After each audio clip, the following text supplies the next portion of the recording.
Hello बच्चों, आप सभी को मेरा नमस्कार। मैं वंशभान आप सभी को समृद्धि कार्यक्रम के तहत एक महत्वपूर्ण विषय को समझाने का प्रयास करूंगा, जिसमें पढ़ाने के साथ में संगीत भी होगा, जो आपके अध्ययन को रुचिकर बनाएगी। इस उद्देश्य को ध्यान में रखते हुए हमारे भारत सरकार और मध्य प्रदेश सरकार के द्वारा समृद्धि कार्यक्रम संचालित किया जा रहा है, जिसमें विद्या अध्ययन करने के साथ साथ हम संगीत या नाटक, शारीरिक एक्टिविटी या अन्य गतिविधियों के माध्यम से हम उस विषय वस्तु को, उस टॉपिक को समझने का प्रयास करेंगे, ताकि हमारी जो कक्षाएं हैं वो अध्ययन के साथ साथ रुचिकर भी, ताकि हमारी जो कक्षाएं हैं वो बच्चों को बोरिंग से फील ना हो और बच्चे इंटरेस्टेड होकर के पढ़ें। इस हेतु मेरा जो आज मैं आपको समझाने जा रहा हूँ वो टॉपिक है motion and law of motion, which were given by sir Isaac Newton.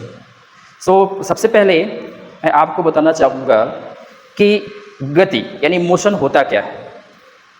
तो मोशन का मतलब ये है कि कोई भी ऑब्जेक्ट, कोई भी वस्तु जो कहीं पर रखी हुई है या कहीं पर है, उसके पोजीशन में जो कुछ चेंज या बदलाव आता है उसे, उस स्थिति को मोशन कहते हैं। अगर हम इसे इंग्लिश में कहना चाहें, the change in the position of an object with respect to the time is known as its motion. यानी किसी भी वस्तु के की पोजीशन यानी स्थिति में होने वाले बदलाव को हम मोशन कहते हैं। यानी जैसे कि मैं आपको दिखाता हूँ मोशन, सिंपल सा।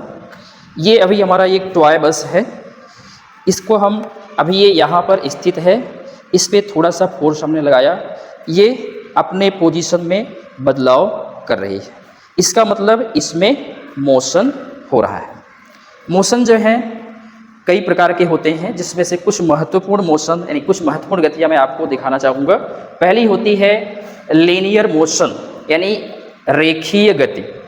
लीनियर मोशन का मतलब ये है कि जब कोई भी ऑब्जेक्ट एक लाइन में चले, मूव करे, उसको कहते हैं लीनियर मोशन। जब भी कोई वस्तु चाहे स्लो चले या फास्ट चले, लेकिन उसकी जो गति है एक लाइन में हो, उसको बोलते हैं लीनियर मोशन यानी रेखीय गति। जैसे कि एग्जाम्पल के माध्यम से देखेंगे। पहला एग्जाम्पल ये है रेखीय गति या लीनियर मोशन। ये बस हमारी है, टॉय बस, जो एक सीधी रेखा में मूव कर रही है। इसके मोशन को हम लोग कहेंगे लीनियर मोशन, क्योंकि ये एक सीधी रेखा में गति करती है। इसके बाद दूसरा मोशन हमारा आता है सर्कुलर मोशन या वृत्ताकार गति। ऐसा मोशन जिसमें कोई ऑब्जेक्ट एक सर्कुलर पथ में, एक चक्र बना करके मूव करती है, गति करती है, ऐसे मोशन को सर्कुलर मोशन या वृत्ताकार गति कहते हैं। जिसे आपको मैं एग्जाम्पल के माध्यम से दिखाना चाहूँगा।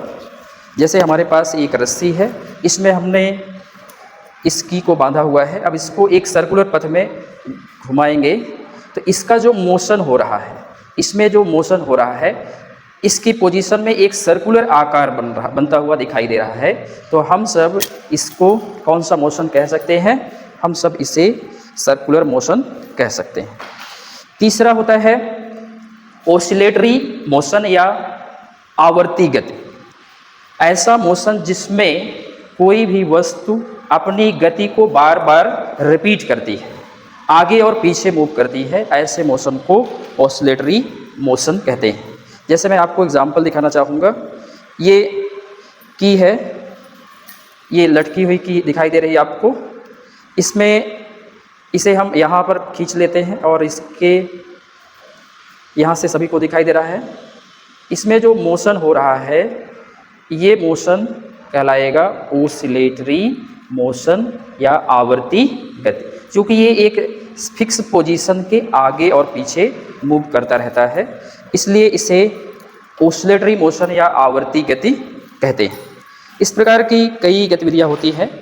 एक गति और होती है जो सर्कुलर मोशन से ही रिलेटेड है, जिसे रोटेटरी मोशन या घूर्णन गति कहते हैं। रोटेटरी मोशन या घूर्णन। जैसे मैं आपको दिखाना चाहूँगा कि ये हमारे पास एक टॉय एरोप्लेन है, इसके जो फैंस हैं ये किसी इस मोशन को क्या बोलते हैं, जब कोई भी ऑब्जेक्ट एक फिक्स्ड एक्सिस के अराउंड में रिवॉल्व करती है, वहीं पर रोटेट करती है। जब कोई भी ऑब्जेक्ट एक फिक्स एक्सिस के अराउंड में रोटेट करती रहती है तो उसके मोशन को हम रोटेटरी मोशन कहते हैं। सपोज दैट जैसे हमारे पास ये टॉय एरोप्लेन है, हेलीकॉप्टर है, इसके फैन में जो मोशन होगा वो होगा रोटेटरी मोशन। इसको आपको मैं दिखाना चाहूँगा। इसके फैन में जो मोशन हो रहा है ये एक फिक्स एक्सिस के अराउंड में मूव कर रहा है। That's why it is called rotatory motion because it revolve around a fixed axis, एक फिक्स्ड एक्सिस के अराउंड में घूमता है। इस प्रकार से सामान्य रूप से 4 प्रकार की गतियाँ होती हैं: linear motion, circulatory motion, oscillatory motion and rotatory motion.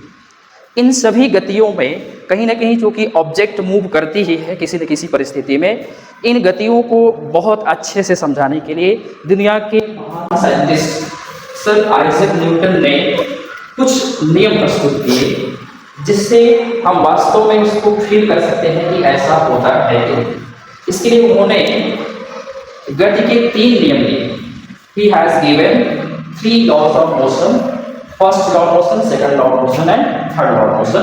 तीनों में उन्होंने अलग अलग बातों को समझाने का प्रयास किया है और वास्तव में अगर उसको हम प्रैक्टिकली देखें तो वो हमें दिखाई देती है।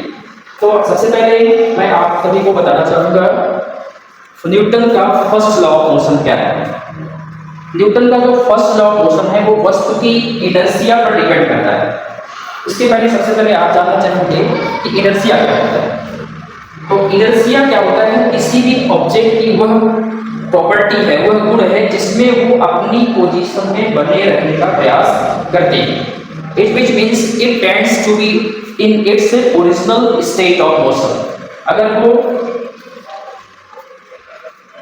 अगर वो मूव कर रही है, if the object is moving तो वो ऑब्जेक्ट चलती है। तो फर्स्ट मैं आपको उनकी जो डेफिनेशन हो रही है वो बताना चाहूंगा। न्यूटन के पहले नियम के अनुसार यदि कोई भी वस्तु चल रही है तो वो चलते रहने का ही प्रयास करती है, और अगर कोई वस्तु विराम अवस्था में है तो वो विराम अवस्था में बने रहने का प्रयास करती है जब तक कि उस पर कोई बाह्य बल आरोपित न किया जाए। तो आइए जो भी आपको पढ़ाया गया है उसे हम संगीत के माध्यम से समझते हैं। न्यूटन का ये नियम प्यारा, ज्ञान की दुनिया में है न्यारा। 1 2 3 ये नियम सारे, चलो चले हम सीखे प्यारे। न्यूटन का ये नियम प्यारा, ज्ञान की दुनिया में है न्यारा। चलती चीज चलेगी यूं, चलती चीज चलेगी यूं, रुकी हुई रुकेगी यूं, रुकी हुई रुकेगी यूं। जब तक बल न आए पास, जब तक बल न आए पास, नहीं बदलता उसका आस, नहीं बदलता उसका आस। न्यूटन जी का नियम है, न्यूटन जी का पहला नियम, जड़त्व का सुंदर संगम। न्यूटन जी का पहला नियम, जड़त्व का सुंदर संगम, जड़त्व का सुंदर संगम, जड़त्व का सुंदर संगम। ओके, अभी आपने सुना कि कैसे सर ने संगीत के माध्यम से न्यूटन के पहले नियम को समझाने का प्रयास किया है। अब मैं आपको दिखाना चाहूँगा कि ये वास्तव में कैसे जड़त्व का नियम लागू होता है। हमने आपको बताया संगीत के माध्यम से भी और मौखिक भी बताया कि कैसे गति का नियम, पहला नियम लागू होता है। उसके लिए मैं आपको पहले गति की विराम अवस्था का नियम दिखाना चाहूँगा। हमारे पास एक गिलास है और उसके ऊपर हमने ये रख दिया है एक पेपर, ठीक पेपर, उसके ऊपर हमने रख दिया है एक कॉइन, सिक्का। क्योंकि ये सिक्का अभी विराम अवस्था में है, अगर इस पर जब हम बल लगाएंगे तो ये जिस पर हम बल लगाएंगे, इस पेपर पे हम बल लगाएंगे तो वो तो आगे मूव कर जाएगा, लेकिन सिक्का जो है वो विराम अवस्था में है तो वो उसके साथ आगे नहीं बढ़ता है, वो उसी पोजीशन में बना रहता है। That is called the inertia of rest. अब इसको आपको दिखाना चाहूँगा। यहाँ पर एक सिक्का है, और ये पेपर पे रखा हुआ है, इस पर हम पेपर को पुश करेंगे और सिक्का जो है हमारा गिलास में जाकर गिर जाता है। इससे ये पता चलता है कि अगर वस्तु विराम अवस्था में है तो विराम अवस्था में बने रहने की कोशिश करती है, और अगर गति में है तो वो गति अवस्था में बने रहने की कोशिश करती है। जैसे ये सिक्का हमारे पास है, ये सपोज दैट ये बस पे रखा हुआ है, बस के सामने कोई भी बस रखी हुई है, एक बस ये गति में चल रही है, हमारी बस चल रही है, जब अचानक से ड्राइवर ब्रेक इस पे अप्लाई करता है तो बस तो रुक जाती है, लेकिन जो बस उस पर रखी हुई है वो गति अवस्था में बनी रहती है, जिसके कारण वो गिर जाती है। इसको देखना चाहिए सभी। जैसे ही ब्रेक अप्लाई किया गया तो ये गिर जाता है, ये भी चल रहा है, मैं जैसे ड्राइवर ब्रेक अप्लाई करता है तो ये आगे की ओर गिरेगा, थोड़ा सा प्लेन सरफेस में होने के कारण। अब दूसरा ये है, यहाँ पर पीछे रख देते हैं, अचानक से बस मूव करेगी तो वो पीछे की ओर गिर जाएगा। ऐसा इसी तरह से बस में बैठे हुए यात्रियों के साथ भी होता है। जब बस में कोई यात्री खड़ा है और बस विराम अवस्था में है, और जैसे ही बस का ड्राइवर अचानक से उस पर एक्सीलरेटर लेता है तो बस मूव करती है, जिसके कारण बस में खड़ा हुआ व्यक्ति का जो पैर है वो तो बस के साथ मोशन में आ जाता है, लेकिन उसका पूरा शरीर स्थिर अवस्था में रहता है, जिसके कारण वो पीछे की ओर गिर जाता है। इसी प्रकार से अगर कोई बस चल रही है, उस पर यात्री खड़े हुए हैं, अचानक से ड्राइवर जब ब्रेक अप्लाई करता है तो उनका शरीर नीचे जो बस पे छुआ हुआ है वो तो रुक जाता है, लेकिन उनका आगे का जो ऊपर का हिस्सा है वो चलता ही रह जाता है, जिसके कारण वो आगे की ओर गिर जाते हैं। ये है न्यूटन का पहला नियम। दूसरा नियम ये है कि किसी वस्तु का द्रव्यमान है और उसका जो एक्सेलरेशन है वो उस पर इनका संबंध होता है बल के साथ। किसी भी ऑब्जेक्ट पर लगाया गया जो फोर्स है उसके द्रव्यमान और एक्सेलरेशन के प्रोपोर्शनल में होता है। इसका अर्थ ये है कि हम जितना जिस पर बल लगाते हैं वो वस्तु उतना ही आगे जाएगी। साथ में वो द्रव्यमान पर भी डिपेंड करता है। अगर द्रव्यमान कम है तो वस्तु पर फोर्स ज़्यादा लगेगा और वस्तु ज़्यादा दूर तक आगे जाएगी, और अगर उसका द्रव्यमान बहुत ज़्यादा है और फोर्स हम उतना ही फोर्स लगा रहे हैं तो वो वस्तु आगे की ओर नहीं बढ़ पाएगी। तो आइए न्यूटन का दूसरा नियम, इसको गा करके समझते हैं। चलिए शुरू करते हैं। हल्की भारी चीजों का अलग अलग होता है भार, हल्की भारी चीजों का अलग अलग होता है भार, जैसा भार वैसा व्यवहार, जैसा भार वैसा व्यवहार, जैसा बल लगाओगे वैसा रिजल्ट पाओगे। ये सब जब समझ जाओगे तो फोर्स के ज्ञाता बन जाओगे। बल बराबर द्रव्यमान गति का होता है समान, बल बराबर द्रव्यमान गति का होता है समान। जितना बल उतना असर, जितना बल उतना असर। गेंद को धक्का देके देखो सर, गेंद को धक्का देके देखो सर। न्यूटन जी का दूसरा नियम ज्ञान भरा इसमें अनुपम, न्यूटन जी का दूसरा नियम ज्ञान भरा इसमें अनुपम, ज्ञान भरा इसमें अनुपम, हाँ ज्ञान भरा इसमें अनुपम। देखिए बच्चों, मैं आपको दिखाना चाहूंगा कि कैसे, जैसे सर ने बताया, मैंने आपको समझाया कि अगर वस्तु का भार अधिक है तो उसकी जो उस पर जो दोनों वस्तुओं पर, एक वस्तु हमारे पास है, एक बॉल है जिसका भार ज़्यादा है और एक बॉल है जिसका भार कम है। अब अगर हम इन पे इक्वल फोर्स लगा करके और पुश करेंगे तो जिस वस्तु का भार कम है वो ज़्यादा दूर तक जाएगी और जिस वस्तु का भार कम है वो कम दूर तक जाएगी। और उसकी स्पीड आपने देखा, यहाँ पर बॉल जो है, छोटी वाली जो बॉल थी वो ज़्यादा आगे स्पीड से मूव कर रही थी। और तो इस तरह से इन्होंने बताया कि किसी भी वस्तु पर लगाया गया जो बल है वो उनके द्रव्यमान और एक्सेलरेशन को के प्रोपोर्शनल में होता है। अगर हम दो समान वस्तुओं पर एक बराबर बल लगाए लेकिन उनका जो द्रव्यमान है अलग अलग है तो उनकी जो गति होगी वो अलग अलग है। इसके बाद उन्होंने न्यूटन का तीसरा नियम जो है वो ये कहता है कि हम किसी भी वस्तु पर जो बल लगाते हैं उसी के अपोजिट में उतना ही बल वो वस्तु भी लगाती है। यानी प्रत्येक, इसका मूल जो परिभाषा ये है कि किसी भी क्रिया के बराबर प्रतिक्रिया भी होती है। इसका कई सारे एग्जाम्पल आपने देखा होगा, जैसे कुएं से पानी निकाला जाता है बाल्टी में भर के, तो जितने फोर्स से हम उस बाल्टी को खींच रहे हैं उतना ही फोर्स पीछे की ओर वो बाल्टी में लगाता है। लेकिन जब हम उसको खींचना चाहते हैं, उस पानी को बाहर ले आना चाहते हैं, तो हमें बाल्टी के द्वारा लगाए गए फोर्स से अधिक बल लगाना पड़ेगा, तभी वो खींचता है। तो इसका मतलब यह है कि प्रत्येक क्रिया के बराबर प्रतिक्रिया होती है। तो आइए अब समझते हैं न्यूटन का तीसरा लॉ, जिसको सामान्य बोलचाल की भाषा में फ्रिक्शन बोलते हैं या घर्षण बोलते हैं। जब किसी वस्तु में एक साइड से बल लगाया जाता है तो उतना ही बल उस वस्तु में दूसरी साइड से भी लगता है। चलिए शुरू करते हैं।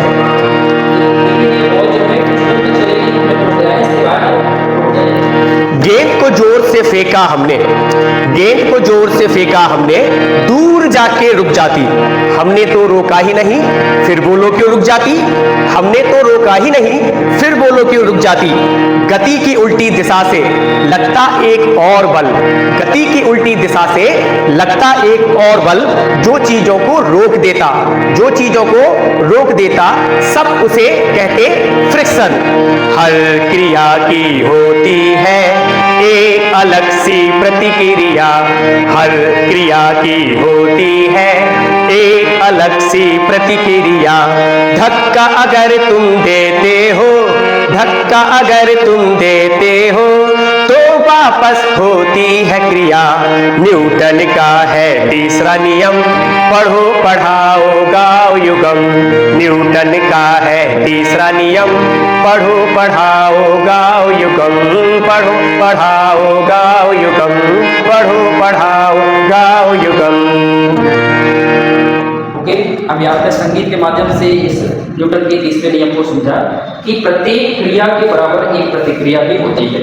सपोज दैट जैसे हमारे पास ये बॉल है, इस बॉल को हम ग्राउंड में लुका देते हैं, तो पहले ये स्पीड गति से चल रही होती है, लेकिन धीरे धीरे अपने आप स्टॉप हो जाती है, रुक जाती है। इसका मतलब क्या हो सकता है? इसका मतलब ये है कि कहीं ना कहीं इस बॉल पर, इस बॉल के मूवमेंट के अपोजिट डायरेक्शन में कोई ना कोई बल जरूर लगा है, तभी तो जाकर के रुक जाती है। जैसे एक बार मैं आपको दिखाना चाहूंगा, ये बॉल पहले बहुत तेजी से मूव करेगी, फिर धीरे धीरे जाकर के एक निश्चित समय के बाद वो रुक जाएगी।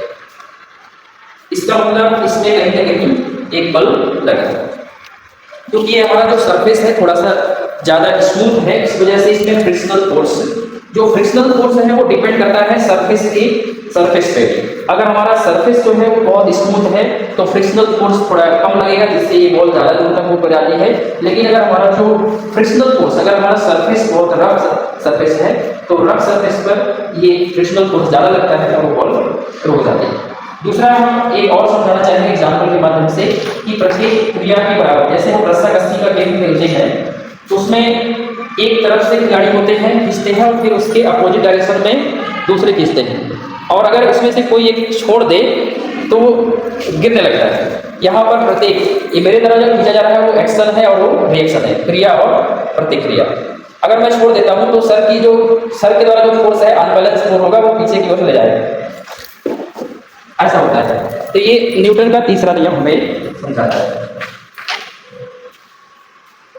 तो चलिए आज के हमारा जो सब्जेक्ट है वो हम कोशिश करेंगे कि और ज़्यादा से ज़्यादा इसको इंटरेस्टेड बना करके, ताकि आपकी जो कक्षाएं हैं वो आपको बोरिंग सी फील ना हो, आप उसमें रुचि के साथ, पूरे इंटरेस्ट के साथ पढ़ सकें, और आपकी टीचर के द्वारा, शिक्षक के द्वारा जो बताई गई बातें हैं वो बहुत अच्छे से समझ में आए। क्योंकि जैसा हम एक एग्जाम्पल देना चाहेंगे, अगर नॉर्मल आप कोई बुक रीडिंग करते हैं तो उससे कोई बातें आपको याद तो होती है, लेकिन अगले दिन आपसे पूछा जाए तो भूल जाते हैं। लेकिन अगर आप कहीं टीवी पे, टेलीविजन पे या सिनेमा हॉल में जाकर के कोई इंटरेस्टिंग मूवी देख लें तो उस मूवी का एक एक सीन आपको याद रहता है। ऐसे ही अगर हम संगीत और वीडियो विजुअल के माध्यम से चीज़ों को सीखें तो हमें बहुत दिनों तक वो याद रहती है। इसलिए हमें ऐसा सीखने का प्रयास करना चाहिए। इसी के साथ आप सभी को धन्यवाद।